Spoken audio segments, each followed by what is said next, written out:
Hello, welcome to my first longer video.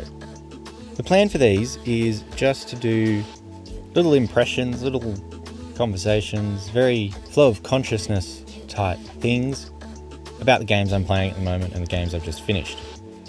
You'll probably see a lot of these in my shorts anyways, so I figured why not do a bit of both, combine a bit, talk about them as well as, show them. So the first one I'm going to be talking about today is Devil May Cry. The very first one. Devil May Cry is an interesting game, mostly because it was a whole lot more Resident Evil than I was expecting.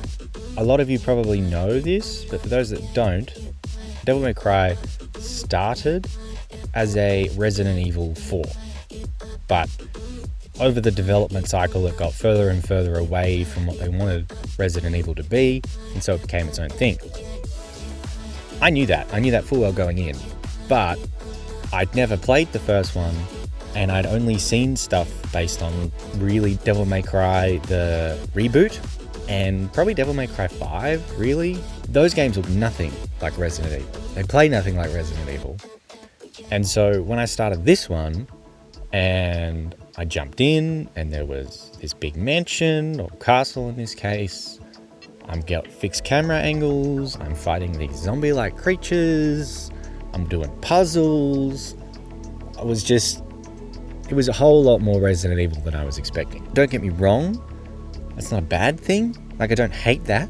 It's just very different to what I was expecting to play.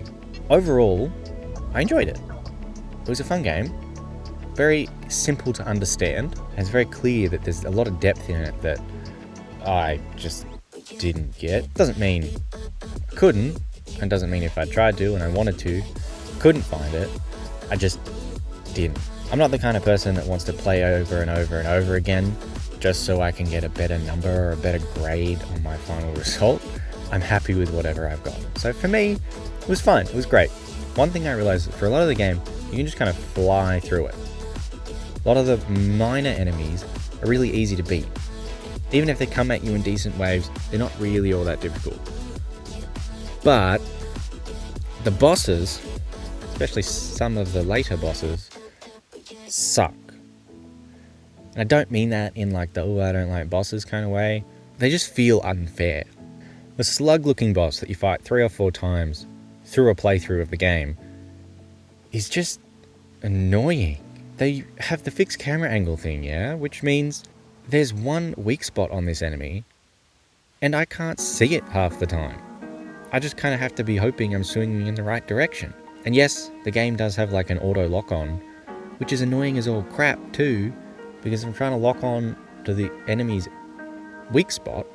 Sometimes I'll just randomly lock on to something else on the map, which means I'm not actually hitting the thing, I'm not dealing any damage, and I'm losing my opportunity. And not only that, the guy is still hitting me while I'm trying to hit him.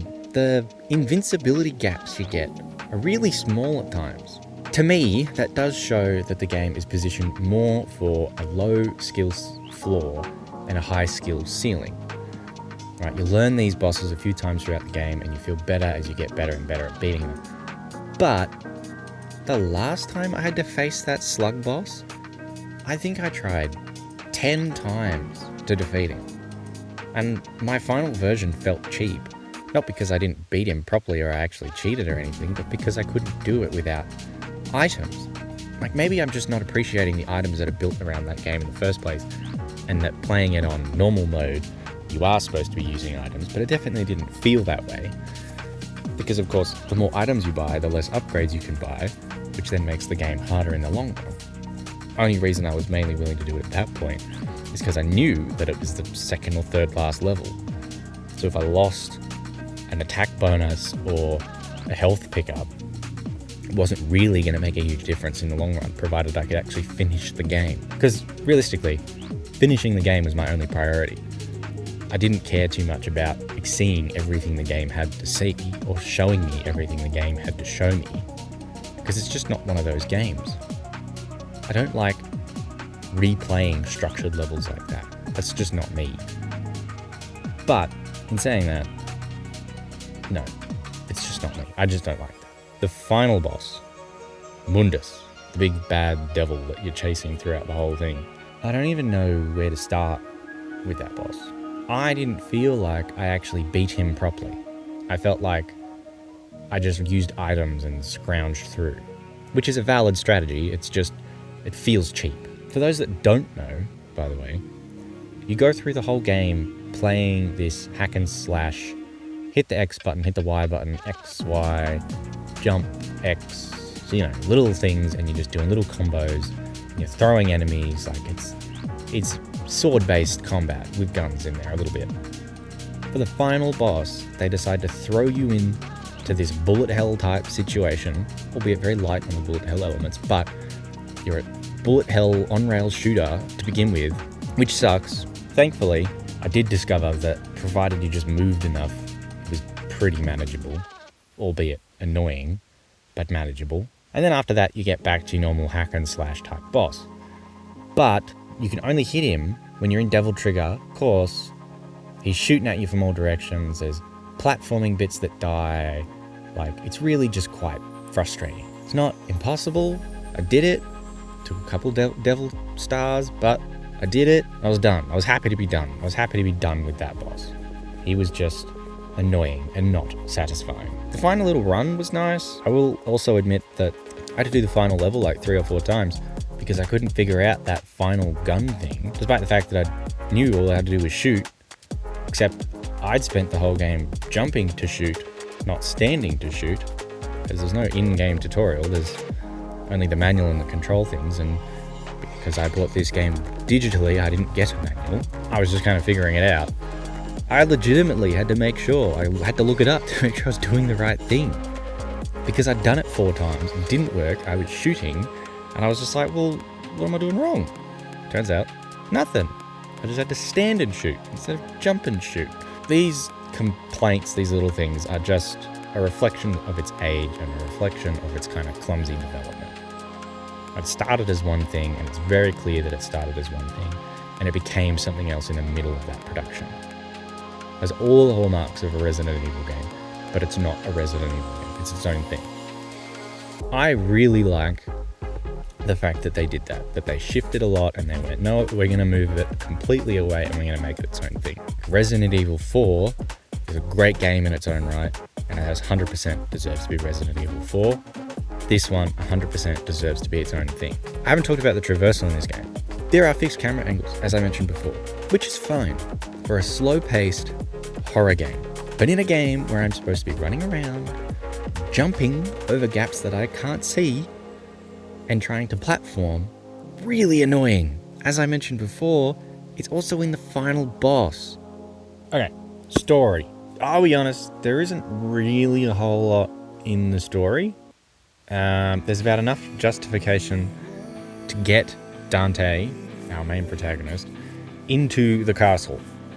Some woman, Trish, comes along who looks suspiciously like his mother and tells him that, oh hey, there's this bad guy and he's going to come back and kill some people from the castle, so you should go to the castle and kill him.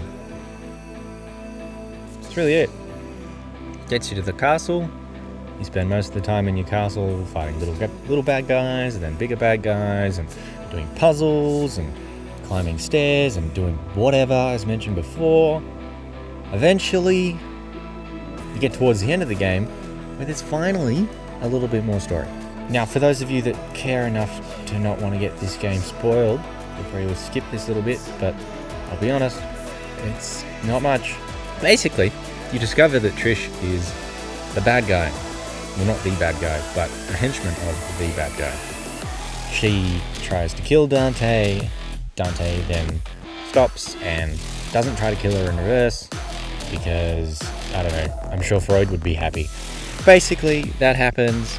Then Big Bad Mundus, that I mentioned from before, sucks, decides that Trish is now going to be the perfect little thing to kind of keep Dante, behaving himself. Doesn't work. Trish sacrifices herself to save Dante, which makes him a bit angry. Final fight, that whole process. Shoot Mundus in the face, you're done. You fly off, happy, into the sunset with Trish behind you. Epilogue shows that they're now working together to kill demons, instead of Dante on his own. That's it. Not a whole lot. Remember the age of this game. It's not going to have a whole lot in it. I know there are games from the time that do. An action game from this era. Yeah. This is good. It's enough justification to believe the story, to suspend any disbelief, and to just, get into slaying puppets and demons and things. Look, I've been very negative so far, and I don't mean to be negative, because I did enjoy the game, and I did have a lot of fun. There are a lot of little things that really grinded my gears towards the end. The whole stream of consciousness stuff, that's the stuff that's going to come up more. I did enjoy how simple the combat was in general. It made it really easy to get into and really easy to feel like I knew what I was doing. Onboarding new players, especially new players for an old game, is a very difficult process a lot of the time. And so the fact that someone who has played his fair share of retro games, but none of this particular pedigree or this particular style, it was nice to still be able to get a good understanding and not feel lost. Previous games I've played through, I've spent 2 or 3 sessions just trying to understand what I'm doing before I can actually play the game. Fallout 1, for example.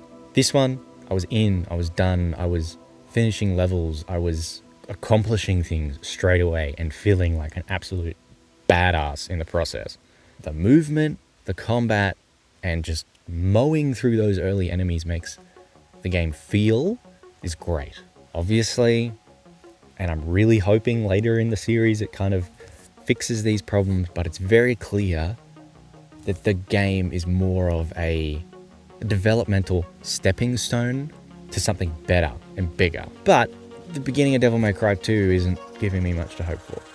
I will talk about that a whole lot more later. For now, we're done with Devil May Cry 1.